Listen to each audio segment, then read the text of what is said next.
Bloomberg Audio Studios. Podcasts, radio, news. You're listening to the Bloomberg Balance of Power podcast. Catch us live weekdays at noon and 5 p.m. Eastern on Apple CarPlay and Android Auto with the Bloomberg Business app. Listen on demand wherever you get your podcasts or watch us live on YouTube. Clearly, this is not a market that's too concerned about a government shutdown, at least not yet. It's not an economic event unless it goes on for a bit longer, although the missing jobs report on Friday will leave a huge question mark hanging over the Friday trade as we make our way forward here. It's day one. They're voting again, as we mentioned, on the two CRs today in the Senate, with everybody asking the same question. Why don't we let the Republican leader in the Senate take it from here? Everybody's now asking the question, how does this end? Well, it ends when the Senate Democrats pick this bill up, passed by the House of Representatives, and vote for it. It's on the floor of the Senate. We're going to vote later this morning on this, 24 pages. This is where we start our conversation on Capitol Hill. Bloomberg Government's Jack Fitzpatrick is standing by, our appropriations expert. Jack, what is the answer to that question? How long could this go? This will be a test of members' patience with their leadership and how long rank and file members, especially in the Senate, just want to leave all the power in the hands of John Thune, of the Speaker of the House, of the President of the United States. Right now, there are not significant back channels. There's not a gang forming of centrist members who want to take the reins and say, put me in charge, I'm going to find an alternate path forward. But that is one of the significant X factors here. I spoke to Jeanne Shaheen, a more moderate Democrat from New Hampshire, who said there are member-to-member conversations on the Affordable Care Act subsidies. There are conversations happening, but right now, largely, this is all being left to the principals, the big four congressional leaders and the president, and there's enough patience from senators to see if one side breaks, to allow their leaders to try to negotiate and use pressure tactics, so that right now there's not a lot of movement. There's not an alternate path coming forward. It's the Republicans seeing if the Democrats will break and the Democrats seeing if the Republicans will break. Jack, can you just set up the rest of today for us? What is on the docket when it comes to procedure in the upper chamber? Right now, not much is left. They just did their two votes that we saw coming. This is the third failed vote on both the Democratic proposal to fund the government and the Republican proposal to fund the government. The Democratic one failed along party lines. The Republican proposal was the same as last night. It was 55 to 45, short of the 60 votes necessary. You got 3 Democrats who signed on. So we're still watching those 3 Democrats, Fetterman, Cortez Masto, and King, the independent who caucuses with the Democrats. That shows there's no movement. And so it is going to be a test of patience and a test of willpower because nobody broke. And we've now had 3 votes on the same exact proposal that haven't gotten to that 60 vote threshold. After that, they're set to leave town for Yom Kippur. They could announce emergency votes if necessary, but there's not a lot going on, and there's not even real negotiating happening today. All right, Bloomberg Government's Jack Fitzpatrick, we thank you as always for your reporting and insight live for us from Capitol Hill. And we mentioned this at the top of the show. We are hearing from both sides of the aisle, congressional leadership on the messaging around the shutdown. We did hear from Senate Minority Leader Chuck Schumer earlier today, giving this message to his members. He is using the American people as pawns, threatening pain on the country as blackmail. Well, that's not going to work. The American people, it's so easy to see through those tactics. They know this is the Trump shutdown. They know Republicans control the presidency, the Senate, and the House. And what is done during a shutdown will fall squarely on the Republicans' back. To dive into the politics and the policy, we're joined now by Republican Senator Ted Budd of North Carolina. Senator, thanks so much for joining Bloomberg. Let's just start with the latest. What are you hearing behind closed doors about where this shutdown is heading? Is there any sort of development that you can give us when it comes to the negotiations? There's really no clear over-under on this. Is it going to be short? Is it going to be long? It's really up to Chuck Schumer. He's the one that needs to negotiate with himself, maybe negotiate with AOC, because it really seems that it's New York City and New York State politics that are playing out on a national stage right now. Chuck Schumer isn't concerned about America. He's not concerned about government employees. He's not really concerned about the rest of our country. He's only concerned about having a primary for U.S. Senator from AOC. So he has to show his radical base that he's actually fighting. What he really wants to do is spend $1.5 trillion more. He wants to give health care to illegals. He wants to undo the working families tax cut. And he wants to hurt rural hospitals, and he wants to continue these COVID handouts.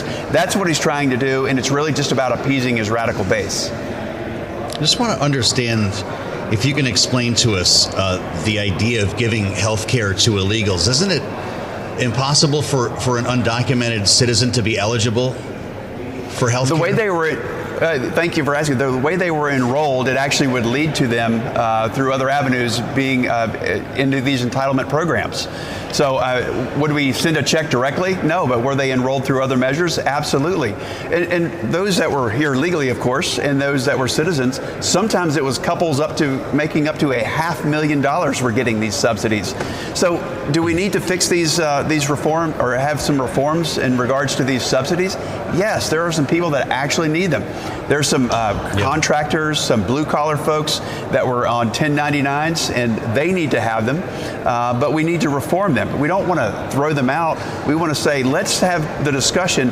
But this is completely nonsensical what Chuck Schumer's doing. He's saying you have to do this right now or we're going to shut the government down. And matter of fact, he did it at midnight last night.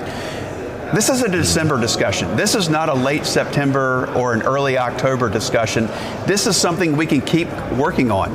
You can shut the government down and have a discussion, which he did, which is very expensive, and he's been opposed to it up till now. Or you can keep it open and have discussions. Democrats are saying about that. I was in the Senate in that same spot you're standing and talking with a number of your colleagues, Schmidt, Marshall, and others last evening. Tom Cole joined us. And the idea here about where we're going has just raised a whole bunch of questions. Chuck Schumer was talking about this earlier today on the Senate floor. When we I've heard lots of comments from him. Well, let me just ask you this question, Senator. Yeah. We'll put Chuck Schumer aside for a moment. You're saying that extending the Obamacare subsidies is a matter for the end of the year.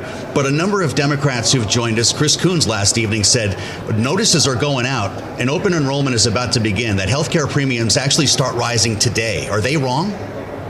I think they're wrong in their timing. This is something we need to discuss, but you don't do it in an emergency fashion like this. The reason that you do a stopgap continuing resolution or CR is so that you can have these conversations and let the Appropriations Committee, with people that are elected to do so and are put on these committees to do so, can work out the budgets in a reasonable means. That's the regular order that we talk about here, and that's what we need to do. This is right now, this argument, this shutdown, it's very expensive. It doesn't make any sense. It backs Chuck Schumer further into a corner. I think it only gets worse for him, not better. We're the reasonable ones here. Donald Trump is reasonable, but it's completely just trying to appease Chuck Schumer's radical base is all he's doing, and showing that he's having a fight so he doesn't have a primary from AOC. Well, Senator, you're saying that shutdowns are expensive, so I'd love your take on the White House's threat when it comes to permanent layoffs. It's our understanding that the OMB director, Russ Vought, will be speaking to your colleagues on the House side today about that potential. We should say at this point it doesn't appear that agencies have laid out that plan, but do you agree with this as a negotiating tactic? I don't think it's about a negotiating tactic, but if Chuck Schumer is going to hand this card to the White House, which wants to be fiscally responsible, I mean, that's one of the reasons that President Trump was elected, is to get the fiscal house of America back in order. And there are a lot of people that are needed in the private sector. There's a lot of talent that work for the U.S. government that may be better serving our economy working in the private sector and not at the behest of American taxpayers. And if it's a chance for Russ Vought to right the ship on that, then so be it. Yeah, I mean, it's not about being mean. It's about being fiscally responsible for American taxpayers. Well, what do you think he can do here? If the government shut down, he's got the keys to the kingdom, Senator. How many workers do you think Russ Vought can cut? Look, I don't know. He's going to look at this, and you have to keep the I think people want the American government to work. They want it to open. They want it to be responsible. They don't want it to be front and center. I mean, people want to go home. They want to talk about their lives. They want to live their lives. And you just need the American government to work. And Chuck Schumer has thrown it into dysfunction. He's overspending. He's trying to add $1.5 trillion, much of that for illegals. And I think Americans think that's ridiculous. Look, if somebody is not essential right now, then they don't need to be working for the American government. And I think that's what Russ Vought's going to look at. And he's going to do the right thing. Senator, I do want to ask you about another policy that has really come to the forefront this week, and that's President Trump's policies regarding tariffs. We saw him renew tariffs when it comes to the furniture industry. In particular, in his post announcing it on Truth Social, he highlighted your state of North Carolina. Now, we've seen some mixed reviews from domestic industry. I'm wondering where you stand on this policy and what you're hearing from domestic furniture makers about this more protectionist view. Well, President Trump and I have the same goal, and that is to reindustrialize the United States. So I think that is what he's for. He wants more manufacturing to be done here. You know, we've seen some post-NAFTA revitalization of the North Carolina furniture industry, but it's still not where it was pre-NAFTA. So we want more industry to come back here. I'm not traditionally a fan of tariffs, but I am a fan of what Donald Trump's trying to do, and that is level the playing field against countries that have cheated us and have taken our workforce away and have hurt American employment and have hurt our industries over the last 20 or 30 years. So I think he's trying to right the ship and attract these countries to reinvest and these companies to reinvest in North Carolina and the other great states in our country. And it's starting to happen. I wish it would have happened yesterday. I wish it would have happened years ago. I wish we would have never had the disjointed economic effect that NAFTA did on North Carolina. But those decisions are behind us. Now let's get America back on track, especially our economy. Really glad you could join us, Senator. And what's happening in North Carolina is important to us, so we'd love to have you back. Senator Ted Budd, the Republican from North Carolina, making his debut on Bloomberg TV and radio in the throes of a government shutdown. Thank you for joining us here on the Wednesday edition. We're not even 24 hours into this shutdown, and we have a lot of questions still about what took place last evening. Already again today, we've seen the two continuing resolutions, Republican and Democratic versions, fail, and there is no one talking, and there appear to be no off-ramps at the moment. You just heard the Republican take on this. Let's hear from a Democrat in Glen Ivey. The congressman from Maryland is with us in studio here in Washington. Welcoming you back, sir. It's good to see you. Thanks for having me. You've been through a couple of these, but I have to admit, I know everyone says this time is different, and it kind of feels a little different this time with Russ Vought circling over the Capitol. Well, I think the big differences are sort of twofold. One is the threat that the president made to punitively terminate government employees, which is illegal, as you just heard in the previous segment, and there's a lawsuit about that. The second, though, is I think the widespread pushback. So the Trump shutdown in 2018 was about building the wall. Most Americans really didn't care one way or the other about that. When they get these notices in their mailbox that their premium's about to double for their health care insurance, they're going to care about that. And they won't care what the spin is from Washington. They won't care what the process was. They won't care what Chuck Schumer said or whoever. They'll want to find out how to get their premiums back down, and I mean yesterday. And that's when this is going to move. That'll light a fire under the Republicans to get something done on that front. Just on the first point about potential layoffs, you represent a district that has a lot of federal workers. Absolutely. Are you hearing concerns from constituents leading up to this and now that the shutdown has actually started? Well, I started hearing concerns from my constituents from January 20th, because that's as soon as Donald Trump hit the door, he started firing government employees, and he couldn't do it fast enough for his taste. And we filed multiple lawsuits, Democracy Forward and the unions, to show that, to slow that down and address it, make sure people were getting fair treatment. But now they've hit the saturation point for sure. They're actually starting to bring some people back that they'd forced out previously because they need enough people to do the services. And there's some services that are like clinical trials for Alzheimer's research that I just thought it was crazy that they shut that down. It's indefensible, frankly. So I think they're going to turn the corner on that, hopefully, based on the pushback they're getting from within their own party and from the American people.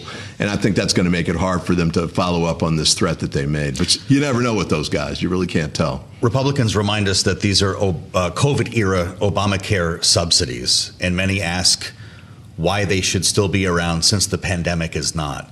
What's the real answer on this? Should there be a permanent extension? Does it imply that Obamacare is not working as designed? Or should there be new rules, new guardrails about how this works? I think there should be a permanent extension. They didn't have any trouble doing a permanent extension for their 27 tax cuts for the people that the billionaires and the really wealthy people that benefit from it. Why can't they do a permanent extension that helps regular Americans maintain health care? Donald Trump and many of these Republicans have been out to get Obamacare for 15 years now. And they found that they couldn't do it after the first 2 years because once people got it and realized how valuable it was and critical to their health care coverage, it became bulletproof. This is a kind of a Trojan horse approach to taking it down. You could have millions of people that lose their coverage based on what they're doing here, and they really aren't giving any good explanation for why they won't do it.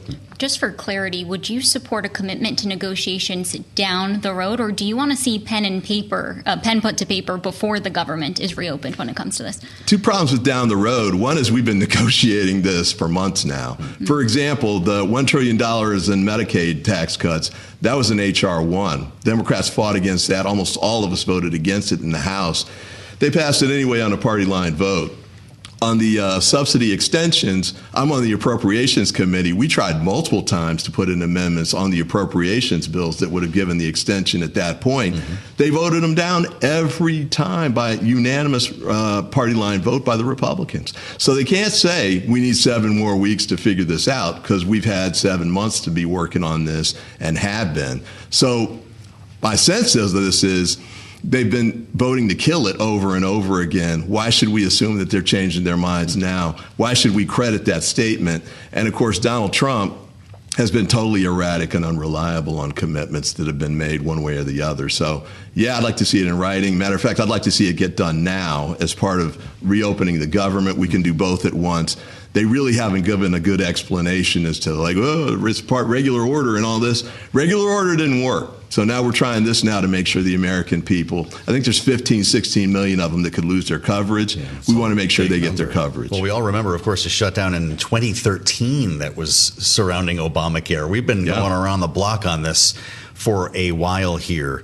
I'm curious to hear from you. What happens in a congressional office when the government closes? You had to probably meet with your staff, at least last time you were all in a room, to let them know they were not going to be getting paid starting today. Does the office close? What happens? No, we keep going. In fact, we've got a call tonight. It's a town hall webinar where people who are, facing these issues, the layoffs and the like, and have questions can call in, ivy.house.gov, or not call in, but tune in. It's a webinar streaming to try and get information. Other congressional officers are doing similar types of things.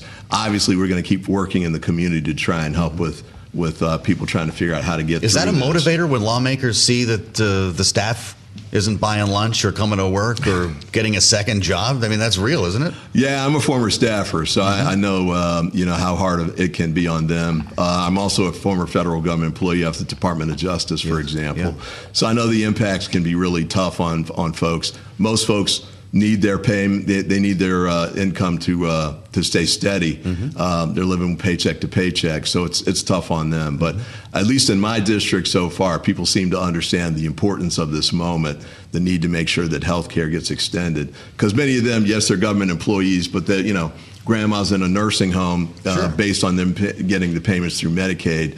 They understand the fallout of what could happen here. We are talking about the fiscal impacts, and I'm wondering what you make of Republicans' recent argument that the Democratic-backed plan could add $1.5 trillion to the national debt over the next decade. That's according to an estimate from the Committee for a Responsible Federal Budget. It's kind of laughable because the tax cuts that they put in place in H.R. 1 is like between $4 and $5 trillion.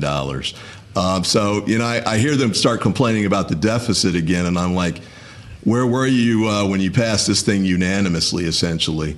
So here's the issue. They're trying to do a lot for the billionaire buddies. Can they do something for the American people, regular folks in the working class?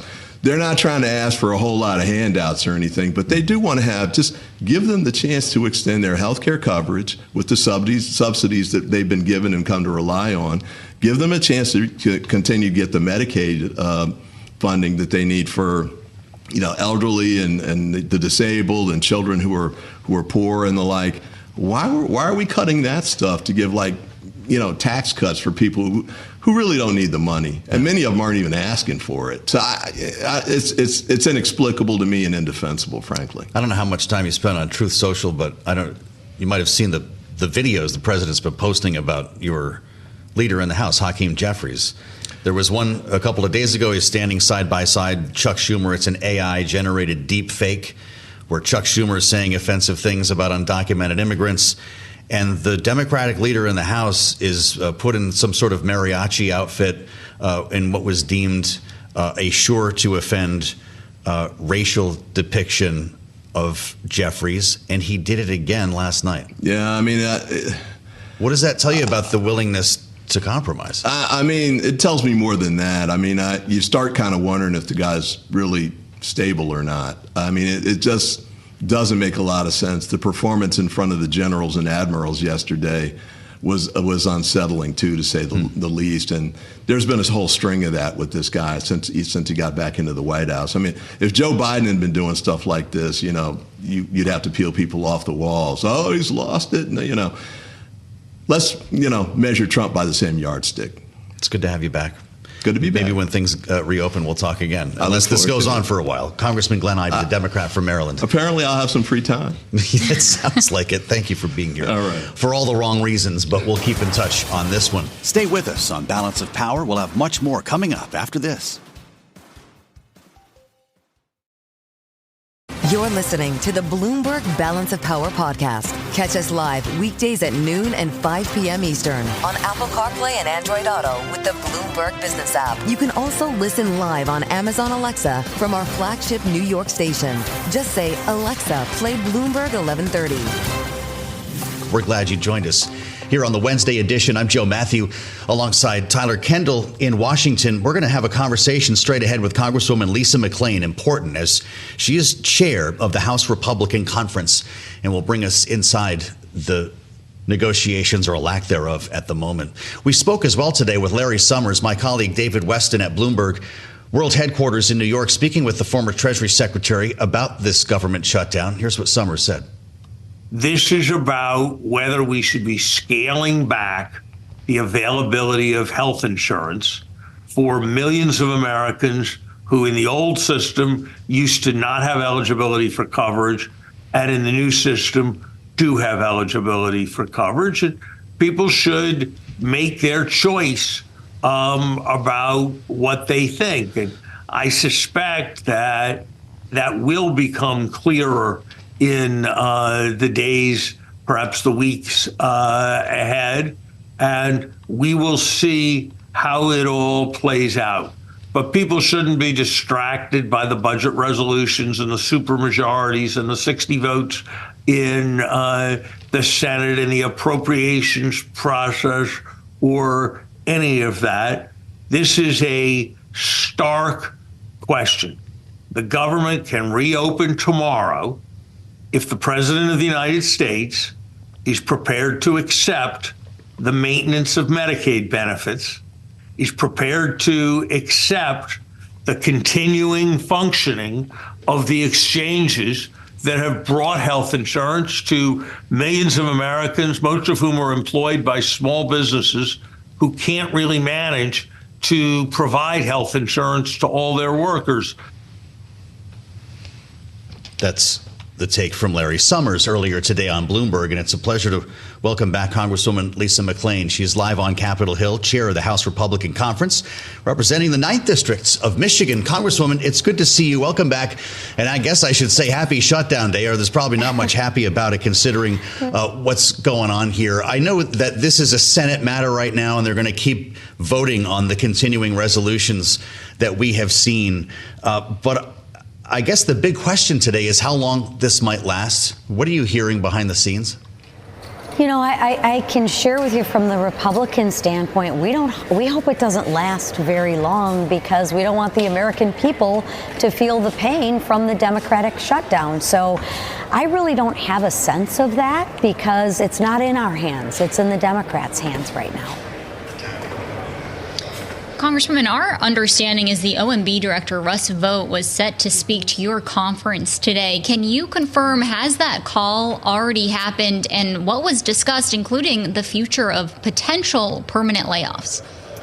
Yeah, I left the call early to come to the interview, so we did have the call, and he was explaining kind of the process on how things work if this government shutdown continues. He stressed again that he hopes that it doesn't continue, that the president and the administration don't have to make the tough calls. But at the end of the day, there's only so much money to go around, and it is, Mr. Vaught's job, as well as the administration's job, to figure out who is essential and how to continue the programs that are essential. But he wanted to stress again that this can all be avoided if the Democrats come to the table like they have under Chuck Schumer 13 times before and vote for the exact same CR that they voted for in March. We spoke earlier this hour, Congresswoman, with Senator Ted Budd, the Republican from North Carolina, who made the point that if federal employees are deemed non-essential at this time, then maybe they shouldn't be working for the government to begin with. Should those 750,000 furloughs today be layoffs? I think it's a really hard question really to answer. And I say that because I think if that happens, and again, I hope it doesn't happen as a Republican, I hope it doesn't happen. But we know that the government is bloated, right? I think if this does happen, it's going to uncover a lot of what's going on in terms of who is essential and who really isn't essential. If I'm a furloughed employee right now, I don't know that I'd really want to have the government shut down right now. And Congresswoman, I do want to keep with the labor market, pull on your expertise, your perch on House Fin Services, because our understanding is the BLS isn't going to release the jobs report this Friday, of course, considered to be one of the leading indicators of the health of the labor market. Are there any discussions when you are hearing from the OMB about what is essential and what is not, that data collection could actually fall into that bucket if this shutdown continues? Yeah, you're right. Everything is on the table, and that's a really tough job to be in with that Russ has to do, is how do we make good decisions, right? Data is always important in making decisions. So again, I don't really understand why the Democrats want this shutdown to put more and more power in the administration's hands, right? They've railed against the administration, in my opinion, unrightly so, for doing what the American people elected them to do, and that is be fiscally responsible. They right now are ceding all of the power to the administration. I don't understand it. It doesn't make sense to me. But, as Republicans, we want to open the government. We want to get back to business, to doing our business. I would add this. As Republicans, we've passed all 12 appropriation bills out of committee. We are getting back to how business is supposed to be done in D.C., right? That's what the people want. They want something different. They don't want this big omnibus, right? They want us to go through the appropriations process. That's what we're doing right now. But it's really tough to do that when the government's shut down. Congresswoman, would you be willing to promise your Democratic colleagues to have an actual negotiation and debate over the extension of Obamacare subsidies if the government is reopened? Or has that overture already been made? No, we have to have that discussion. We have to have that negotiation. We have to have that debate, right? And that's what we're willing to do. But the issue is we have a funding issue right now. This isn't a health care issue. It's not an agriculture issue. It's not a transportation and infrastructure issue. It is a funding issue. The ACA credits don't expire till the end of the year. We have plenty of time to debate and talk about that, which is exactly what we should do, not attach it and cram it down the throats of the American people. But Congresswoman, just for clarity, do you support any extension to the expiring ACA premium tax credits? What I support is going through regular order and having debates and discussions. That is how government is supposed to work. We are supposed to work for the American people, and that's what Republicans are doing right now by continuing to want to keep the government open. Well, there are a lot of questions about how that's going to take place. Democrats tell us that notifications start going out today to those folks and that premiums are, in fact, already rising. What are you hearing about the cost of health care in Michigan? Yeah. Listen, the cost of health care is extremely important, and that's why I applaud President Trump. He told you on the campaign trail that he was going to bring drug prices down. And what did he do yesterday? He brought drug prices down. So I applaud President Trump for doing that. He's actually not talking about it and not using it as leverage. He's actually delivering for the American people. What the people in my district are also telling me is they are tired of the waste, the fraud, the abuse that is happening in this healthcare situation right now, and that has got to be eliminated. That's exactly what Republicans did through the working families tax cuts, and that's what we are going to continue to do. Let's get rid of the waste, the fraud, the abuse, to make sure that the healthcare programs that we do have actually work for the American people. In the final minute we have you, Congresswoman, we did hear Democratic leaders repeatedly say that the ultimate decider here is going to be President Trump. Is that the right assessment? Is the White House fully leading these negotiations?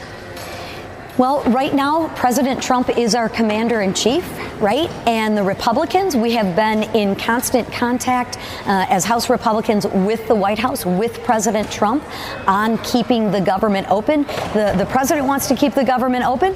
We want to keep the government open. The only people right now that are standing in the way are the Democrats. So we've been in constant communication and constant contact. We're ready to go.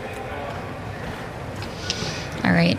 Republican Congresswoman Lisa McClain, she's the chairwoman of the House Republican Conference and represents Michigan's 9th District. Thank you so much for joining us here. Stay with us on Balance of Power. We'll have much more coming up after this. You're listening to the Bloomberg Balance of Power podcast. Catch us live weekdays at noon and 5 p.m. Eastern on Apple CarPlay and Android Auto with the Bloomberg Business app. You can also listen live on Amazon Alexa from our flagship New York station. Just say, Alexa, play Bloomberg 1130. Welcome to the Wednesday edition, if you're just joining us, of Balance of Power. Yeah, it's only Wednesday. Seemed like yesterday was a couple of days in one. But it is the first day of the shutdown. Here we are. We saw it coming literally months ago. In fact, started talking about this back in March, the last time Chuck Schumer, quote unquote, caved and was shamed by many progressives. The seeds were planted for this moment many months ago. The question is, how do we get out of it? Where are the off-ramps, if they exist? Remembering, of course, and we just talked about this with Jonathan Tamari, the first Trump administration saw a record shutdown. That was 35 days, but that was a so-called partial shutdown, and there were some other outside factors that led that to happen. Terry Haynes at Pangea Policy, who we follow very closely here in Washington, in his latest note to clients, unpacks the whole thing. 5 reasons why this shutdown very likely won't last long. Leave it to Terry to find the silver linings here. Number 1, Schumer's Senate group already is not unified and is fraying. Remember, we got 3 last night that voted along with this. 2, pressure will continue to build on Senate Democrats as the fate of public employees rapidly concentrates their minds, thanks to Trump's threats to terminate many of them. Remember, 750,000 furloughs today could become layoffs. 3, Ds are susceptible to pressure on government data. Oh, that's right, the BLS.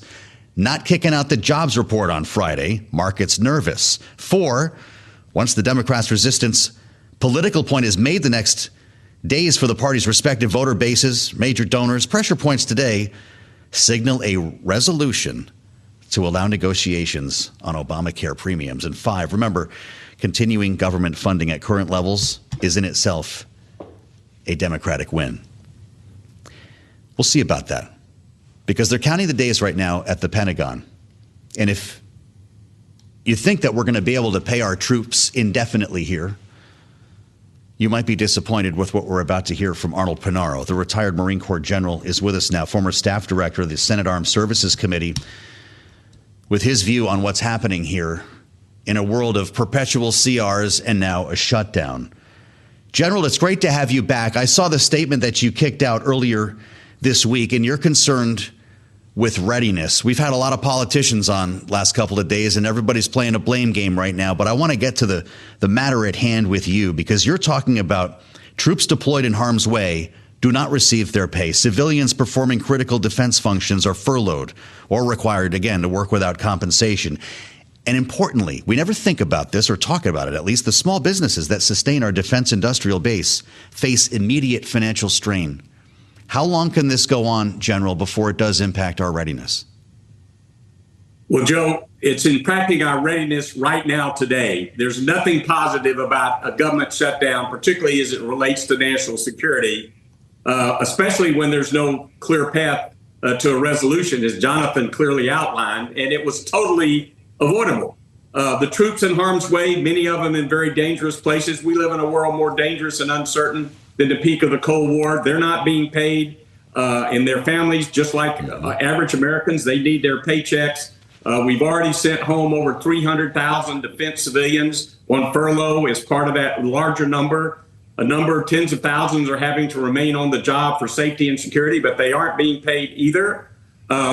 Cutting-edge equipment that's coming off our production lines that need to go to the hands of our warfighters are being parked in the parking lots because the defense civilians that have to be there to accept them on behalf of the government aren't working. And again, the more important thing, small businesses that are the backbone of our supply chain. They're the backbone of the supply chain if you're building a manned fighter or a submarine or just about any other thing. They are being sent home and shuttered, and they will never get back pay, unlike the troops and the civilians if the government ever reopens. But the small businesses, many of them will be put out of business. Necessary training. We the fathers and mothers give us their sons and daughters to serve in the military, expecting them to be well-led, well-equipped, and well-trained. But we're not doing the training right now, and you have to do constant and realistic training in the world that we live in. And frankly, the sad thing about this, it was totally unavoidable. We've started the last 25 years with a continuing resolution in the first quarter to give the Congress more time to work out compromises. I really feel like the Democratic leadership has picked the wrong fight. They're shooting on the wrong target, and their bullets are hurting real people just to send a message to their base. Very unfortunate. It is hurting military readiness today. I was in the Senate last evening, General. I was talking with Senator Eric Schmidt about the fact that troops in harm's way, men and women in uniform, would not be getting paid. And he stopped me in my tracks and said, we're working on something here to tap the $150 billion, I think it was, that was in the president's big, beautiful bill to try to cover their paychecks in the meantime. You're pointing out that that money has a very different and very important purpose. Look, I'm for the troops getting paid, and as a commanding general of a Marine division, when my troops weren't being paid, I raised unshirted cane. But that reconciliation bill is for modernization and investment. If you start spending it on payroll, you're going to blow a lot of money. Our defense payrolls for our military and our civilians are quite large, and that is not the purpose of what was put in the reconciliation. God bless him, Navy SEAL, and his thinking, but that is not the purpose of that money, and it should not be used for that. Furthermore, it takes all the pressure off of the Democratic leadership if all of a sudden there's no harm being done. I hate to say it that way, but that's just the cold, hard facts of life. We need the Golden Dome. We need to, modernize our Navy. We need to modernize. The Air Force has the oldest fighters and fewer fighters than we've ever had. The Army is 50% smaller than the peak of the Cold War. That money is designed for modernization investment, not for payrolls. Mm-hmm. What happens to procurement in a time like this? Is that a longer term process with monies allocated so it's not impacted by a shutdown, or is this at risk as well? Well, it's up to the individual contracts. Typically, the Department of Defense does not like to shut down the big production lines because it would be so expensive and so hard to start them back up again. And many of them are funded. And so if there's a contract that's funded, if OMB allows it, they have the discretion to continue that. So typically, they have not shut down the big production lines. But unfortunately, like I mentioned, they shut down the small businesses that are the heart and soul. the small businesses that do forgings and castings. You can't build a fighter without forgings and castings. So even though maybe the big production line of one of the large primes can continue, it's not necessarily true that the small business supply chain is going to be there when they need the part. Well, that gets back to what you said about these small businesses that sustain the defense industrial base. People are familiar with the Lockheeds and the RTXs and the Northrop Grumman's, General. How small are some of these businesses, and what services do they provide? Well, there are two kinds. They provide a lot of the equipment in specialty technical equipment, microelectronics, things that go into our large production platforms at the big primes. The big primes can manage cash flow. Small businesses don't have spare cash. They can't keep people on the payroll when they're not being paid. And so they either have to send them home on administrative leave. But tens of thousands of small businesses, both in terms of services to the Department of Defense, running the call centers, running the health business, running the IT services, doing the kind of equipment, building the equipment that we need in our supply chain. If you look at some of the major backlogs that we have on our large items of equipment, it's basically because the small businesses in the supply chain have not been able to keep up with demand. Mm-hmm. This is just going to make it a lot worse. And again, these companies never get repaid. So this is not an issue where, okay, we're going to open the government back up and we're going to send them all that back pay. There is no back pay when they don't do the work. The government worker and the military, sooner or later, those that are allowed to come back on the civilian side, like you said, many could be laid off under this circumstance because they want to reduce the size of government. But the small businesses never get paid. Well, that's right. And boy, that goes for a lot of them around here related to the defense industry and otherwise. General, if you live in Washington, D.C., this is a big time local economic story for a lot of small business owners. I want to ask you, General, because I don't always get a chance to talk with you about what happened yesterday at Quantico. And I suspect that you were watching pretty closely at a very important point of geography for the Marine Corps, Officer Training School. And Pete Hegseth, yeah, well, I spent, in what almost looked like a TED Talk, General. I got back from Vietnam, was stationed at Quantico training second lieutenants going to Vietnam. I'm sure that's right. I call what happened yesterday a fairly traditional thing we call commander's intent. When I took over the commanding general of 4th Marine Division, I called in all my regimental commanders, battalion commanders, senior enlisted, got them all in one room at one time and said, okay, this is what we need to do in the 4th Division. We need to increase the warfighting readiness of the division. That's going to be our mission. Here's how you're going to do it. So it's called commander's intent. So it didn't bother me that the top civilian leader in the Pentagon would call them in to make sure they basically get everybody on the same sheet of music. And I'll be honest, what'd you think of his tone I had the same and his reaction message? as Senator Dan Sullivan, a fellow Marine. The standards of rigorous physical training, appearance, proficiency in your military skills, realistic and tough training. These are in the DNA of the United States Marine Corps. So I didn't find anything, to be concerned about in that area. I think it was the tone, the idea of the young man walking in and telling the elders with more experience how to do their jobs. Did you appreciate the way the message was delivered? I'm not an expert on that, but look, we have civilian control of the military. We have elections in this country. The two top civilians in the chain of command to the warfighting commands is a legislation that I helped write in 1986 when we reformed the Goldwater-Nichols laws.